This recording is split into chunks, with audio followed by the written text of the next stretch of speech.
다음 세 기업의 공통점을 생각해 보시기 바랍니다. 첫 번째 기업 존세븐은 축구 구단들이 선수 부상에 대해 극도로 예민하다는 점에 주목합니다. 축구에서 선수는 팀의 전략 자산이고 부상으로 경기에 출전하지 못하면 승률 관리에 타격을 입기 때문입니다. 문제는 부상이 언제 발생할지 알 수 없다는 점인데요. 이에 착안해 존세븐은 선수 부상 가능성을 예측해 구단이 미리 대응하는 데 도움을 주는 서비스를 내놓았습니다. 선수별 경기 데이터, 의료 기록, 건강 데이터 등 개인화된 데이터를 분석해 부상 가능성을 예측하고 최적의 훈련 수준을 추천하는 솔루션입니다.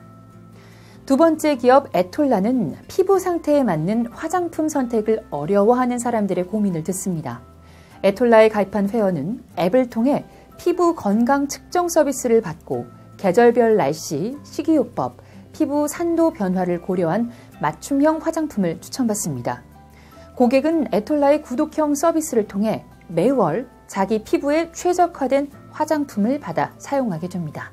세 번째 기업 윈나우는 식당들이 버리는 음식물 쓰레기 중 어떤 음식을 얼마나 버리느냐에 주목합니다. 식당 재고 관리 효율화 비즈니스를 위해서입니다. 버려진 음식물을 식별해 현황을 데이터로 자동 저장해 두고 식당의 재료 구매 및 사용을 위한 재고 관리에 도움을 주는 솔루션을 개발했습니다.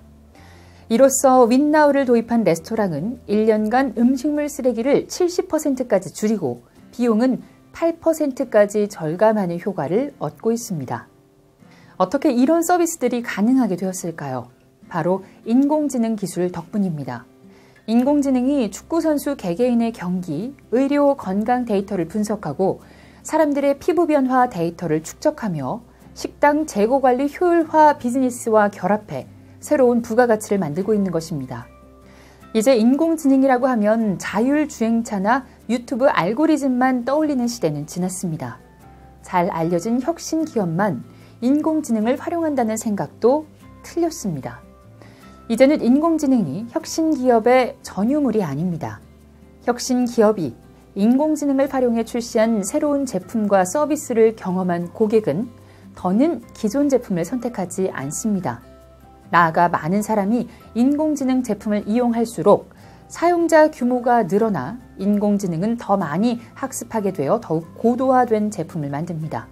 즉, 인공지능을 활용한 기업은 시장 지배력을 더 키우게 되고 준비하지 못한 기업은 도태될 수밖에 없는 것입니다.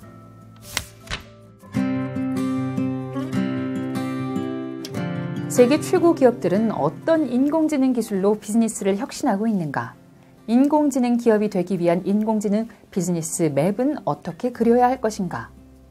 한 권으로 끝내는 AI 비즈니스 모델은 인공지능 관련 연구와 저서로 주목받고 있는 한동대학교 정두희 교수의 최신작입니다. 저자는 2020년 4월 IBM 최고 경영자로 취임한 아르빈드 크리슈나가 IBM의 싱크 디지털 2020에서 모든 기업은 인공지능 기업이 될 것이다. 그럴 능력이 있어서가 아니라 그렇게 변하지 않으면 살아남을 수 없기 때문이다 라고 한 말에 주목합니다. 인공지능 기술로의 전환은 선택이 아닌 필수가 되어가고 있습니다. 따라서 이제는 인공지능 기업으로의 변화에 대한 실천적 가이드가 필요할 때입니다. 저자는 이 책에서 인공지능 기술을 활용한 제품 및 서비스의 아이디어 발상부터 한 장으로 AI 비즈니스 모델 캔버스를 만드는 구체적 방법을 제시합니다.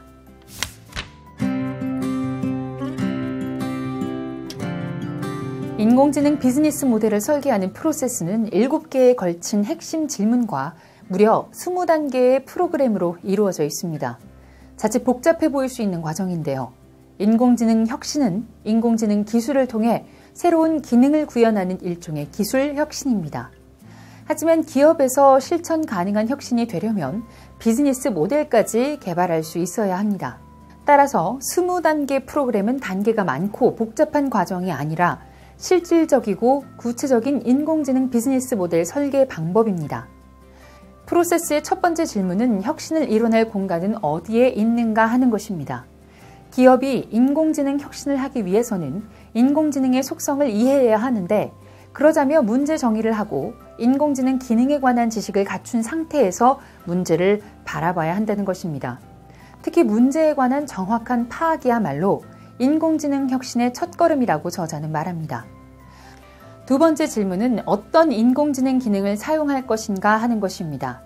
인공지능 기능을 선택하고 기능을 구현할 수 있는 적용 방법을 채택해야 합니다. 그러고 나면 세 번째 질문인 인공지능 기능을 어떻게 구현할 것인가에 이르게 됩니다.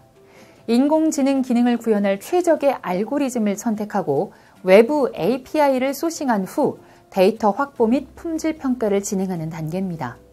네 번째는 어떤 가치를 창출할 것인지 고민하는 단계입니다. 인공지능을 도입하기 위해 기능적 가치와 경험적 가치를 구체화하여 선순환 구조를 구축하여 확장해야 한다는 내용을 담고 있습니다. 다섯 번째 질문은 인공지능 역량을 확보하는 단계입니다. 기업 내부에서 인공지능 필수 역량을 파악한 후 전담 인력을 확보해야 합니다. 또한 내부에서 역량을 통합한 후 외부와 인공지능 협업 체계를 구축하는 일도 중요합니다.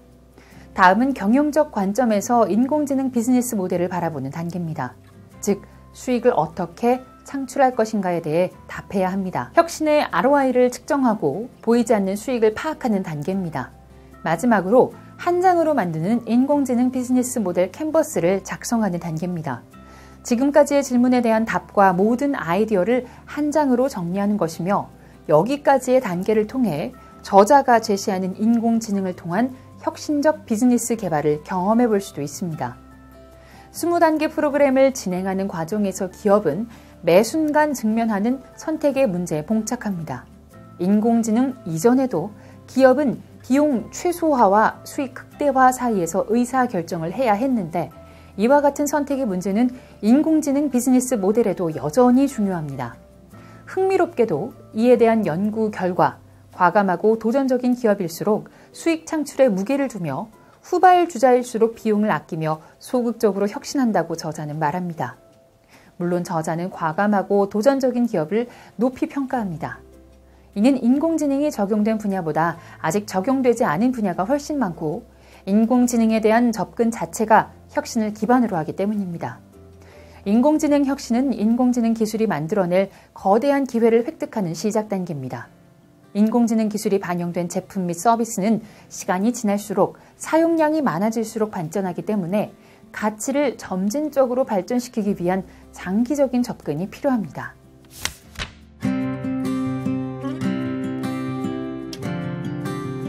나무는 조경으로 활용할 수도 열매를 얻을 수도 있고 목재를 얻기 위해 활용할 수도 있다. 어떻게 활용하느냐에 따라 나무의 가치가 달라진다. 애플리케이션이 사용자에게 어떻게 활용되도록 할지, 어떤 가치를 제공할지, 또 이를 통해 기업이 어떻게 수익을 창출할 것인지에 대한 설계가 필요하다. 이것이 바로 비즈니스 모델이다라고 저자는 강조합니다. 인공지능 혁신을 통해 기업은 새로운 가치를 제공해야 하기 때문입니다. 특히 지금까지는 주어진 문제를 어떻게 해결할 것인지가 중요했는데 인공지능이 신시장을 만들어가는 지금은 무엇을 해결할 것인지, 즉 해결해야 할 중요한 문제를 통찰하는 작업이 선행되어야 한다고 말합니다. 그래야 인공지능 기능을 선택하고 데이터를 확보하며 전담 인력을 통해 모델을 완성해가는 과정을 진행해 나갈 수 있기 때문입니다. 본격적인 인공지능 시대의 서막이 열렸습니다. 자율주행차와 언택트 산업, 스마트홈, 맞춤형 의료 등 인공지능 기술이 꼭 필요한 산업에서 세계 최고의 기업들이 인공지능 비즈니스 모델을 만들어가고 있습니다. 기업은 인공지능 혁신을 하느냐 마느냐의 선택의 갈림길에 서 있습니다. 우리 회사의 인공지능 혁신 지수를 평가해보고 인공지능 핵심 개념을 파악한 후 인공지능으로 비즈니스를 혁신하는 방법을 도입해 우리 기업만의 인공지능 모델을 만들어가야 할 때입니다.